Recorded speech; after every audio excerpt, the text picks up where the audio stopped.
7000 €, c'est combien coûte le Hasselblad 907X, qui est un appareil photo hybride moyen format extrêmement étrange. Cet appareil photo que Hasselblad a sorti en 2020, si je me trompe pas, est un appareil photo extrêmement étrange, comme je viens de le dire, mais ce n'est pas le sujet de la vidéo d'aujourd'hui. En effet, le 907X, bien que je l'aie en ce moment dans les mains et que j'ai eu l'occasion de le tester à plusieurs reprises depuis un certain temps maintenant, c'est pas un appareil que je trouve extrêmement sympa. Donc, peut-être qu'on en parlera, peut-être pas, mais aujourd'hui, on va en fait parler plus spécifiquement du dos numérique, le CFV50C2. Ce dos numérique développé par Hasselblad peut en fait être monté sur votre vieux boîtier Hasselblad de la série V. Par exemple, ici, voici mon 500CM, dont j'ai déjà parlé sur cette chaîne YouTube. Je vais venir lui enlever son magazine, un bon vieux magazine A12, comme on n'en fait plus. Et je vais venir monter le dos numérique.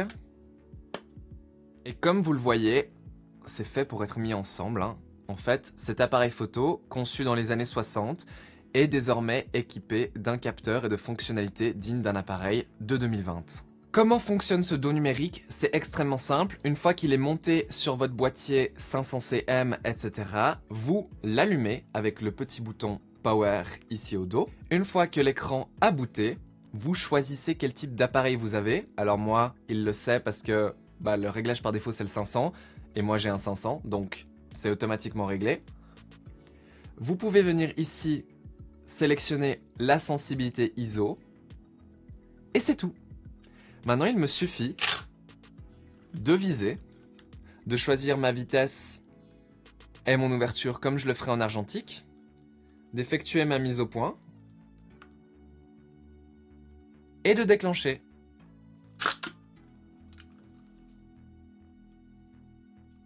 L'écran est tactile, il vous permet de zoomer sur l'image pour vérifier si vous avez bien réussi votre mise au point. Vous pouvez voir les différentes photos que vous avez prises. Il y a accès à un certain nombre de réglages et il y a aussi accès à un mode vidéo. C'est assez étrange, mais c'est là. On peut faire du RAW, du JPEG, on peut afficher un niveau à bulle si besoin. On a 2 ports pour carte SD, on a un port USB type C, entre autres pour recharger la batterie, mais aussi pour faire du tethering. C'est aussi simple que ça.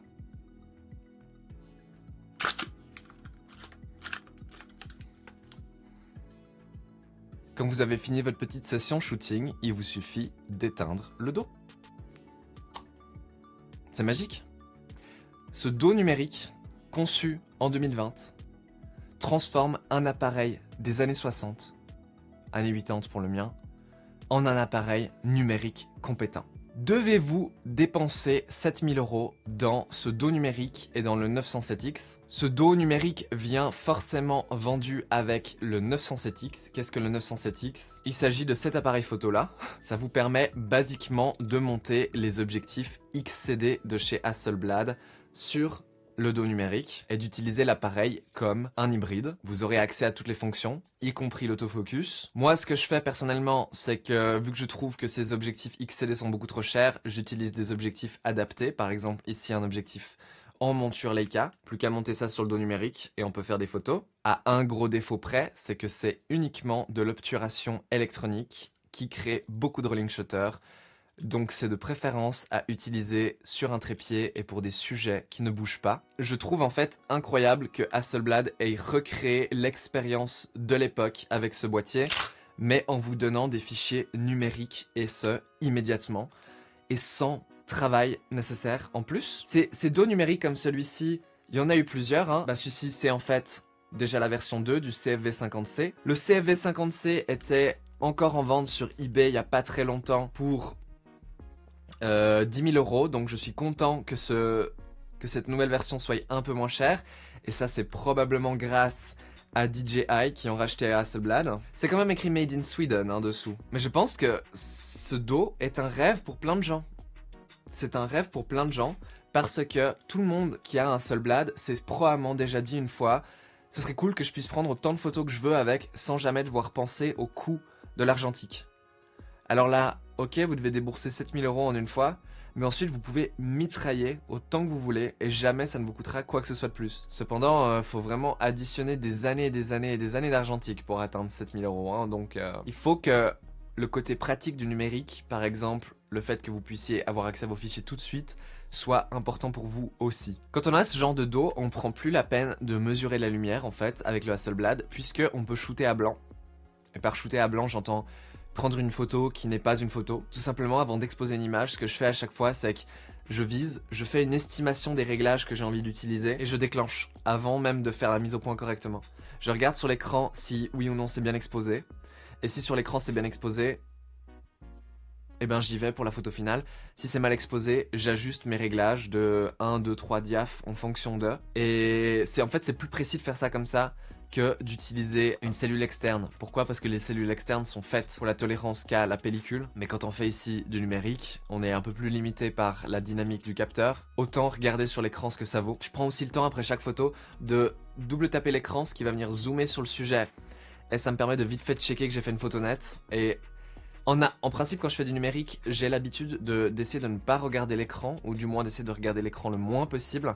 Mais vu qu'avec ce Hasselblad, c'est pour moi extrêmement difficile de réaliser une bonne mise au point, surtout parce que j'utilise pas un dépoli très haut de gamme, bah je profite après chaque photo prise de checker qu'elle soit nette, comme ça, si j'ai besoin de refaire la photo pour être sûr qu'elle soit nette, bah je le sais tout de suite quoi, je le découvre pas uniquement en post-production complètement déçu. Ce dos numérique est équipé d'un capteur moyen format CMOS de 50 millions de pixels. Ce capteur fait 44 mm de large par 33 mm de haut. Oui, il s'agit du même capteur trouvé dans les GFX 50 de chez Fuji, ainsi que dans le Pentax 645Z. Ce capteur est assez vieux maintenant, mais extrêmement compétent. Il permet de prendre des photos assez incroyables, et ce même en basse lumière. On a une très grande dynamique, on a une très belle netteté. Je pense que ça sert à rien que ce dos numérique hérite d'un capteur de plus que 50 millions de pixels, puisque les objectifs Hasselblad, y compris mon Carl Zeiss de dernière génération, ne sont pas assez bons pour définir correctement ces 50 millions de pixels déjà. Ces objectifs ne produisent pas des images aussi bonnes que ce que les gens pensent. Ça a quand même été fait à l'ère de l'argentique. Hein. Les couleurs sont belles, les contrastes sont bien, il y a énormément de détails dans les hautes lumières et dans les ombres. Alors par contre, faut jamais se fier à ce que vous voyez sur l'écran, dans le sens où vous pouvez juger l'exposition sur l'écran, mais faut jamais penser que ce que vous voyez sur l'écran c'est la photo finale, parce que les fichiers RAW sont tellement malléables que vous pouvez tirer une quantité d'informations assez ahurissante que l'on ne voit pas sur l'écran intégré de l'appareil. Donc si votre photo vous paraît nulle sur l'écran, il faut vous dire que c'est probablement juste l'écran.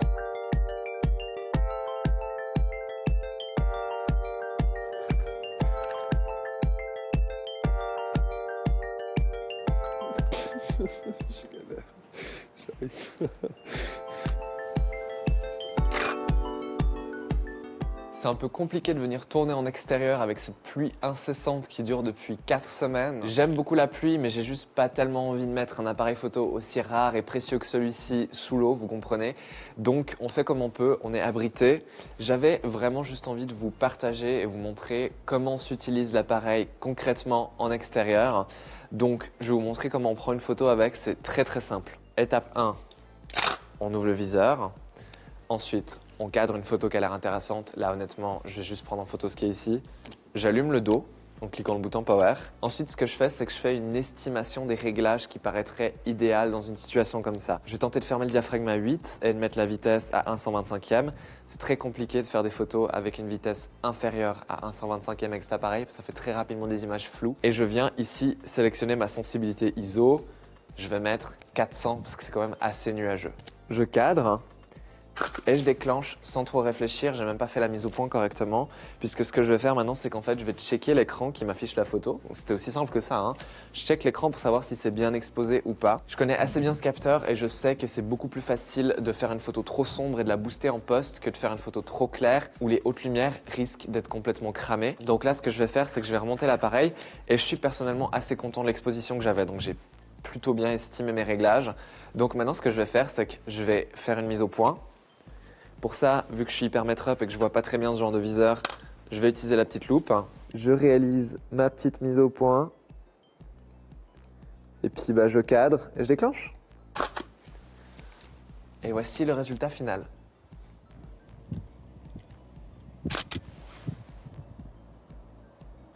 J'ai vraiment ce réflexe de toujours regarder l'écran. C'est pas un truc que j'aime faire quand je fais de la photo digitale. Mais là, vu que j'ai en fait aucune façon de mesurer correctement la lumière, bah du coup, je me base sur ce que je vois sur l'écran, tout simplement. Je viens de checker la netteté sur ce genre d'image aussi, c'est assez critique. Et pour ça, je double tape l'écran tactile et ça m'offre une vue zoomée en fait.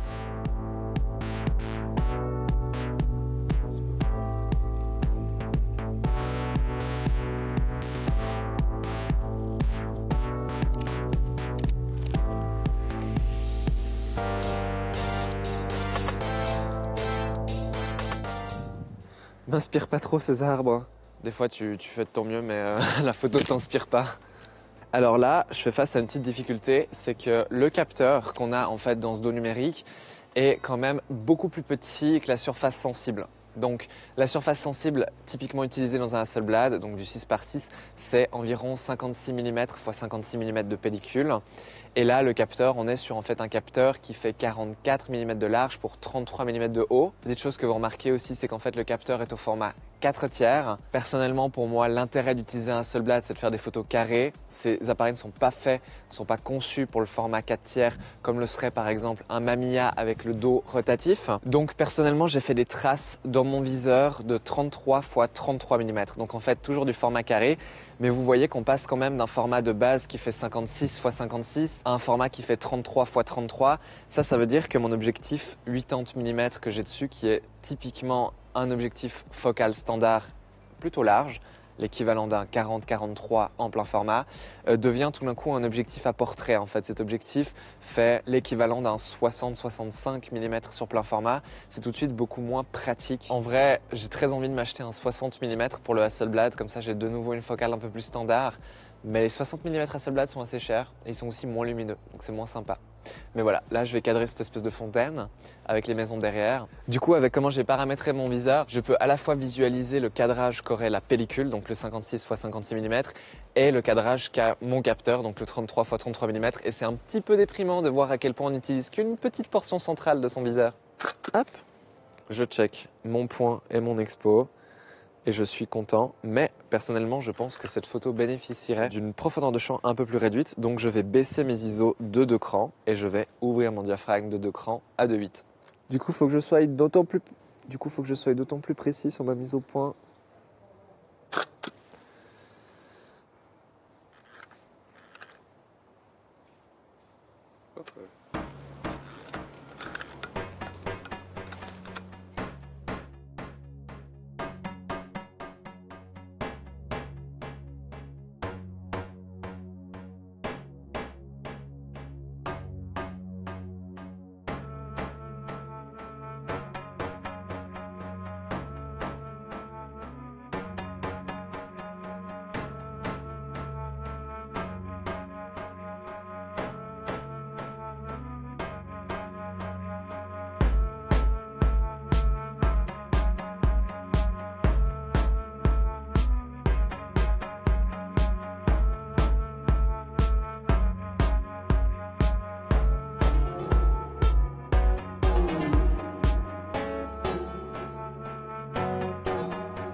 On peut dire merci à Denis le magicien d'être venu avec moi dehors malgré la pluie pour filmer les quelques plans que vous venez de voir. Je jugeais important de vous montrer un petit peu comment s'utilisait l'appareil en extérieur. C'est quelque chose que je faisais plus souvent dans mes vidéos avant et que ça fait longtemps que j'ai pas fait. Je me suis dit qu'il fallait que je revienne à ça parce que c'était quand même un passage important et un peu plus sympa et intéressant de la vidéo, n'est-ce pas, plutôt que moi qui blablate seulement pendant des heures assis sur cette chaise. J'ai envie de parler d'un dernier truc avant de conclure et c'est que ce dos numérique est capable d'enregistrer des vidéos. Ce qui veut dire que vous pouvez tourner votre Hasselblad 500cm en caméra.